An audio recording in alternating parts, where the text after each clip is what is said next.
গৌরব চাষী তার 4 কন্যা এবং স্ত্রীকে নিয়ে সুখে বসবাস করছিল। তার বড় 3 কন্যার নাম তিথি, প্রিয়া এবং মেঘা।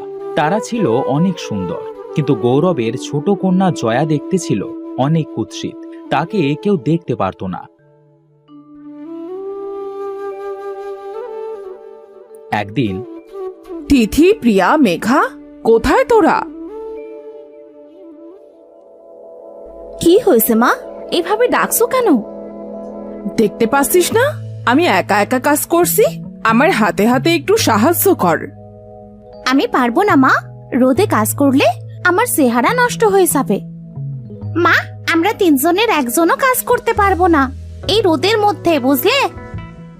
আমি একা একা কিভাবে এত কাজ করব? তোমার আদরের ছোট মেয়ে আছে না, সুন্দরী মেয়ে, ওকে বলো না ওই সমস্ত কাজ করে দিক।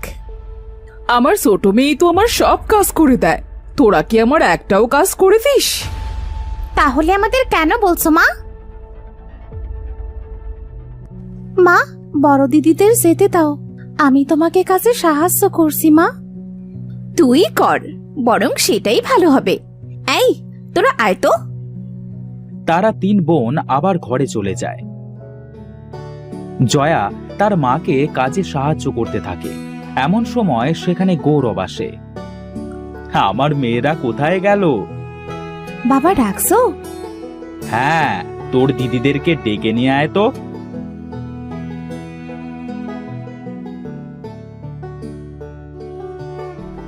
বাবা, তুমি ডাকছো? জয়া বলল তুমি নাকি আমাদের ডেকেছো। হ্যাঁ রে মা, আমি তোদের ডাকছি। এই দেখ, তোদের 3 জনের জন্য 3টা হার নিয়ে এসেছি। গৌরব তিথি, প্রিয়া এবং মেঘাকে 3টে দামি হার দেয়। বাবা, খুব সুন্দর হার 3টা, আমার কিন্তু খুব পছন্দ হয়েছে। বাবা, বাবা, আমার জন্য কিছু আনোনি? তোর জন্য আবার কি আনবো? আমার কাছে টাকা ছিল না, আর তাছাড়া তোর যা চেহারা। হ্যাঁ, এইসব তুমি কি বলছো? বাকি 3 জনের মতো জয়াও তো আমাদের মেয়ে, তাহলে জয়ার জন্য কেন কিছু নিয়ে আসোনি? এই এক কথা বারবার বলতে ভালো লাগে না। বললাম না আমার কাছে টাকা ছিল না, তাই নিয়ে আসিনি।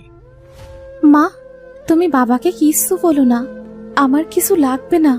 তুমি আসো তো, কাজগুলো আগে শেষ করে নি। দেখো আকাশে কেমন মেঘ করেছে। হ্যাঁ হ্যাঁ, যা যা, তোকে ওটাই মানাবে। হয়েছে হয়েছে, এবার তোমরা ঘরে যাও, আমি মাঠে যাচ্ছি, ধান কাটতে হবে যে।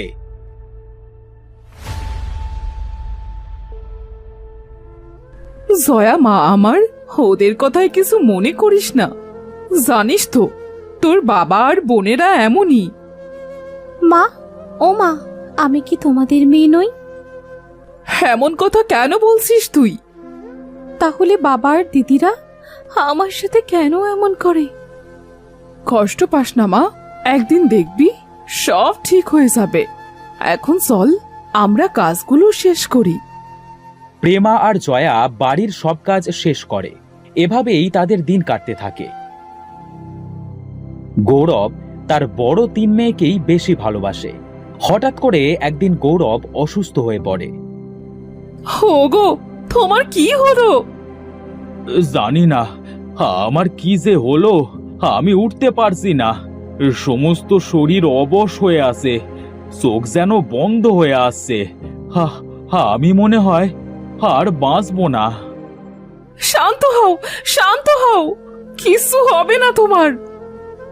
মা, বাবার কি হয়েছে? বাবা এমন কেন করছে? বাবা, ও বাবা, কি হয়েছে তোমার? কি হলো? তুমি কেন কথা বলছো না? কথা বলো। হ্যাঁ তিথি, তোরা তোর বাবার জন্য ডাক্তার ডেকে নিয়ে আয়। আমি পারবো না মা, আমার অনেক কাজ আছে। তুমি বরং মেঘা না হয় প্রিয়াকে বলো। আমিও পারবো না মা, আমি বাবার কাছেই থাকবো। দেখো না বাবা কেমন কষ্ট পাচ্ছে। কাউকে যেতে হবে না, ডাক্তার ডাকতে আমিই যাচ্ছি। আমি আমার বাবার কিছু হতে দেব না। দেখেছো, দেখেছো তুমি যাকে অবহেলা করেছো সেই তোমার বিপদে কাজে লাগছে। এসব কথা এখন থাক না মা, আমি গেলাম। জয়া তার বাবার জন্য ডাক্তার ডাকতে যায়, কিন্তু কোনো ডাক্তার জয়ার সাথে আসতে রাজি হয় না।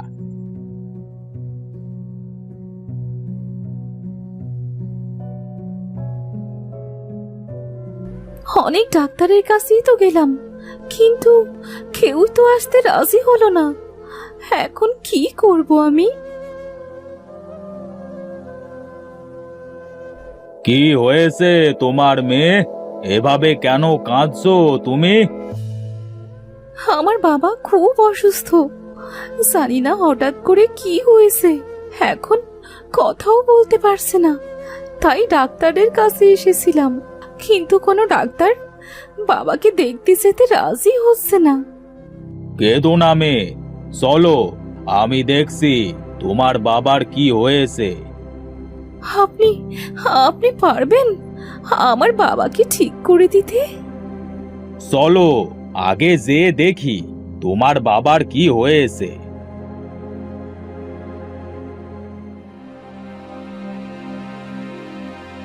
জয়া তান্ত্রিককে নিয়ে বাড়িতে আসে। তখন তার বোনেরা বলে, এই জয়া, তুই কাকে নিয়ে এসেছিস? কে উনি? বাজারে কোনো ডাক্তার পেলাম না গো, তাই এনাকে সাথে নিয়ে আসলাম বাবাকে দেখানোর জন্য। এনে বাবাকে সুস্থ করবেন? কাইল্লা, তুই দুনিয়ায় আর কাউকে খুঁজে পেলি না? প্রিয়া, কি বলছিস তুই এসব? ও তোর বোন হয়। মেজো দিদি একদম ঠিক কথাই বলেছে মা। তোমার মেয়ে যেমন তেমনই তো বলেছে। তোমার মেয়ে ডাক্তার না নিয়ে এসে কাকে নিয়ে এসেছে? হ্যাঁ দেখো। দিদি, উনি একজন তান্ত্রিক। উনি বলেছেন বাবাকে সুস্থ করে দেবেন। আপনি আপনি তান্ত্রিক বাবা? দয়া করে আমার স্বামীকে সুস্থ করে দিন। দেখুন না, দেখুন না ওনার কি হয়েছে। মেয়েদের কথায় আপনি কিছু মনে করবেন না। ঠিক আছে, আমি তোর মেয়েদের কথায় কিছু মনে করিনি, তবে এত অহংকার থাকা ভালো নয়। এটা তোর মেয়েদেরকে বোঝাস। কে মা এটা? তুমি ওনার সাথে এভাবে কেন কথা বলছো? এখানে চুপ করে দাঁড়িয়ে থাক, একটাও কথা বলবি না। তান্ত্রিক বাবা, আপনি আমার স্বামীকে দেখুন না। গৌরবের অনেক বড় রোগ হয়েছে, ওকে বাঁচানো অসম্ভব। দয়া করে আমার বাবাকে বাঁচিয়ে দিন দাদু। আপনি যা বলবেন আমি তাই করব। তুমি অনেক ভালো মেয়ে। ঠিক আছে, আমি তোমার কথা ভেবেই তোমার বাবাকে বাঁচানোর একটা উপায় বলে দিচ্ছি। কি উপায়? কি উপায় বলুন তান্ত্রিক বাবা। দেখুন না, উনি কথা বলছে না। জঙ্গলের অনেক গভীরে একটা লাল নদী পাবে। ওই নদীর ওপারে আছে কালো পাহাড়। সেই পাহাড়ের ওপরে একটা সবুজ গোলাপ আছে।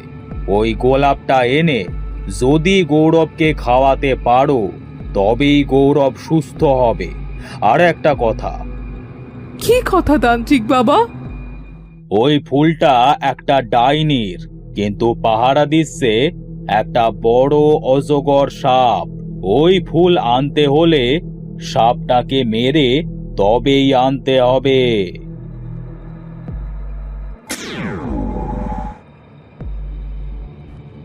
এই তলোয়ার দিয়ে যদি সাপটাকে মারতে পারো, তবে ডাইনিও মারা যাবে।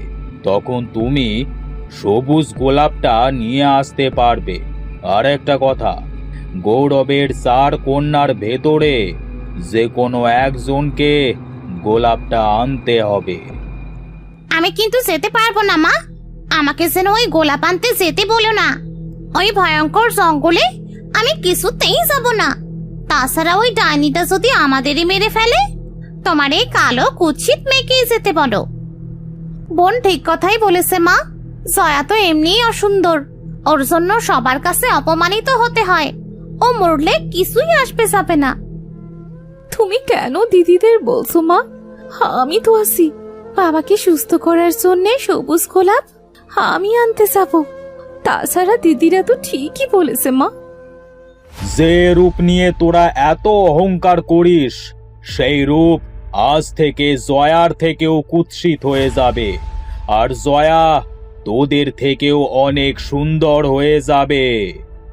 তান্ত্রিক জাদু করে জয়াকে সুন্দর বানিয়ে দেয় এবং মেঘা, তিথি আর প্রিয়াকে কুৎসিত বানিয়ে দেয়। হায় হায়, এটা কি হলো আমাদের? আমি তো কালো হয়ে গেলাম কি করে? দিদি, আমিও তো কালো হয়ে গেছি। এখন কি হবে আমাদের? এই দেখ তোরা, জয়া কত সুন্দর হয়ে গেছে। আমাদের ঠিক করে দিন তান্ত্রিক মশাই।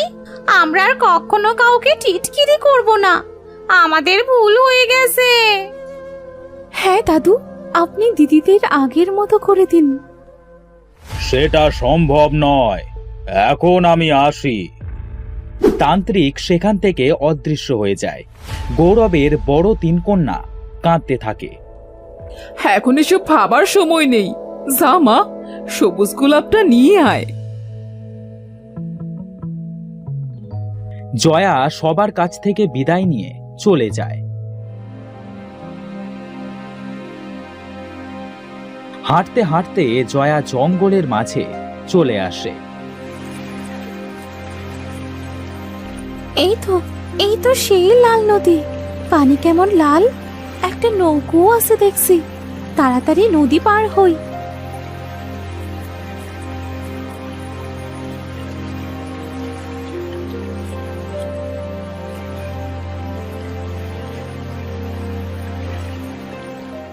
জয়া নদী পার করে কালো পাহাড়ে আসে।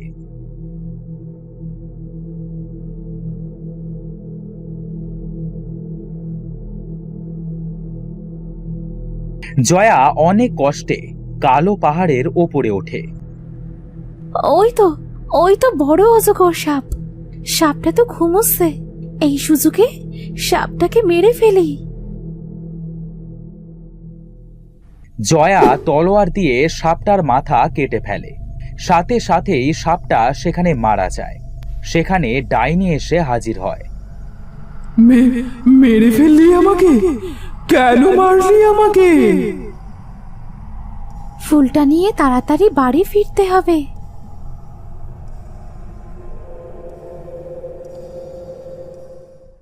ফুলটা নিয়ে জয়া বাড়িতে চলে আসে আর সেটা রস করে গৌরবকে খাইয়ে দেয়। সাথে সাথেই গৌরব সুস্থ হয়ে ওঠে। হ্যাঁ গো, তুমি সুস্থ হয়ে গেছো। আর এইসব সম্ভব হয়েছে তোমার ছোট মেয়ের জন্যে। মারে, আমি তোর উপর অনেক অত্যাচার করেছি, আমাকে মাফ করে দিস। আমি আসল সোনা চিনতে পারিনি। এমন করে বলো না বাবা, তুমি তো আমার বাবা। মাফ কেন চাইছো? বোন, আমাদের তুই মাফ করে দে বোন। আমাদের ভুল হয়ে গেছে। আমরা আমাদের ভুল বুঝতে পেরেছি। আর কখনো কাউকে অপমান করব না রে। তারা তিন বোন নিজেদের ভুল বুঝতে পেরে জয়ার কাছ থেকে মাপ চায়। জয়া তাদের মাফ করে দেয়। সাথে সাথেই তিথি, প্রিয়া আর মেঘা আবার আগের মতো হয়ে যায়। দিদি, এই দেখ, আমরা আবার আগের মতো হয়ে গেছি। শুধু তুমিই নও, মেজো দিদি আর আমরা তিন বোন সবাই আগের মতো হয়ে গেছি। আজ থেকে আমরা চার বোন সবসময় একসাথেই থাকবো। আমিও আমার 4 মেয়েকে সমান ভালোবাসবো। এরপর থেকে চাষি গৌরব তার 4 সুন্দরী কন্যাদেরকে আগের থেকে বেশি ভালোবাসে। তারা 4 বোন যেখানেই যায় একসাথে যায়। তারা আর নিজেদের নিয়ে অহংকার করে না।